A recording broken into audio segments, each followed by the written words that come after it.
నేను game changer cinema చూసొచ్చానబ్బా, and నేను నా ఆనెస్ట్ రివ్యూ చెప్దాం అనుకుంటున్నాను. బట్ బిఫోర్ దాట్ ఒక క్లిప్ బాగా వైరల్ అవుతుంది. మన రామ్ చరణ్ గారు ఒక్కళ్ళే థియేటర్లో ఉన్నట్టు, థియేటర్ అంతా ఖాళీగా ఉన్నట్టు, అరే నా కళ్ళల్లో నీళ్ళు వస్తున్నాయని చాలా మీమ్స్ అండ్ ట్రోల్స్ చూస్తున్నాను నేను. అది ట్రైలర్ లాంచ్ ఈవెంట్ లో జరిగిన ఆ క్లిప్ ని ఇప్పుడు పెట్టి థియేటర్లో ఎవరు లేరు, జనాలు ఎవరు సినిమాకి వెళ్ళట్లేదు అంటే నేను 2 days వెయిట్ చేయాల్సి వచ్చింది. నాకు టికెట్స్ దొరకలేదు. నేను ఇవాళ సినిమా చూసొచ్చాను అండ్ నాకైతే సినిమా బాగా నచ్చింది. బిట్స్ అండ్ పీసెస్ లో సినిమా అద్దరిపోయింది. And biggest plus is Ram Charan గారు. ఆయన పర్ఫార్మెన్స్ ఫ్లాష్ బ్యాక్ ఎపిసోడ్స్ లో అయితే నెక్స్ట్ లెవెల్ చేశారు. నాకు చాలా బాగా, నాకే కాదు మా ఫ్యామిలీ మెంబర్స్ అందరికి కూడా చాలా బాగా నచ్చింది. అండ్ సినిమాలో ఒక మెసేజ్ ఉంది. ఆ మెసేజ్ అయితే నాకు మైండ్ బాగ్లింగ్ అనిపించింది. క్లైమాక్స్ అయితే అద్దరిపోయింది. ఇంటర్వెల్ బ్లాక్ అయితే అసలు బ్యాంగ్ ఆన్ ఉంది, చాలా బాగుంది. అండ్ డాన్స్, ధోప్ సాంగ్ లో డాన్స్, అండ్ ఆ సాంగే అసలు నా ఫేవరెట్ సాంగ్ అయిపోయింది. అండ్ డాన్స్ కూడా అమేజింగ్ గా ఉండింది. రామ్ చరణ్ గారు and Kiara Advani next level చేశారు. నీకు ఎలా అనిపించింది గేమ్ చేంజర్? నాకైతే బాగా నచ్చింది. 2 సార్లు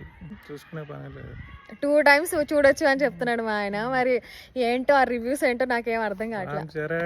ఒక మాటలో చెప్పాలంటే అల్టిమేట్ ఫ్యామిలీ ఎంటర్టైనర్. ఈ సంక్రాంతికి ఫ్యామిలీ అందరితో కలిసి చూడాల్సిన సినిమా. ఎవర్ కలెక్షన్స్ కూడా క్రాస్ అయిపోయినాయి. So go watch game changer. Reviews ని అస్సలు పట్టించుకోకండి.